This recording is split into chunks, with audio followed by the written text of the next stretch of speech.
نبی کریم صلی اللہ علیہ وسلم نے فرمایا جو دو نمازوں کے درمیان گناہ آتے ہیں جب آدمی نمازیں پڑھتا ہے تو ایک نماز سے دوسری نماز کے درمیان جو گناہ آتے ہیں وہ اللہ تعالیٰ معاف کر دے. اللہ تعالیٰ نے دو جگہ پہ کم از کم قرآن میں یہ فرمایا ہے کہ چھوٹے چھوٹے گناہ جو ہیں ہم تمہارے ویسے ہی معاف کر دیں گے, تم بڑے گناہوں سے تو بچو. نبی اکرم صلی اللہ علیہ وسلم کا کلام وہ ہے جن کو اللہ نے فرمایا, پاک صلی اللہ علیہ وسلم نے, اللہ نے مجھے اوتیت جوامع الکلم, مجھے کلام کی جامعیت عطا کی گئی, یعنی تھوڑے الفاظ سے زیادہ مفہوم نکلتا ہے. وہ اللہ کے نبی دہرا رہے ہیں تحترقون تحترقون, تم جل رہے ہو تم جل رہے ہو.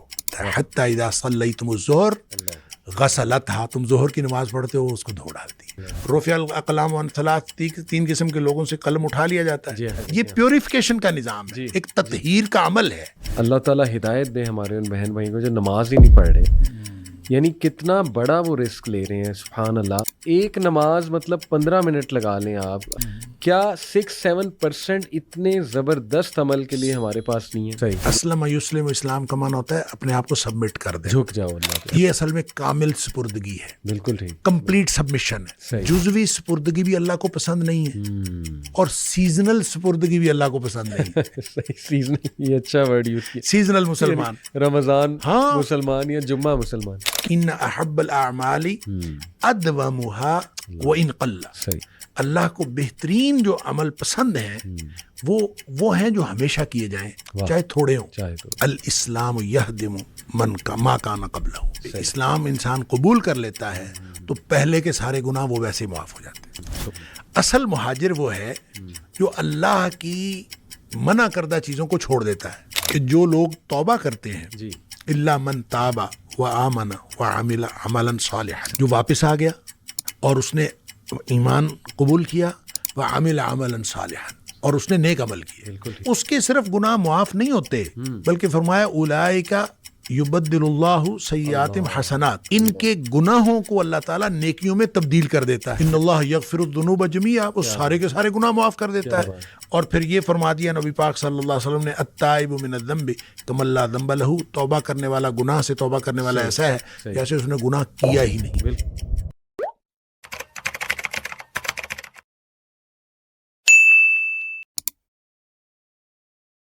جب ہم کہتے ہیں نا ان الحسنات, قرآن کہتا ہے ان الحسنات یذہبن السیئات, کہ نیکیاں گناہوں کو مٹا دیتی ہیں.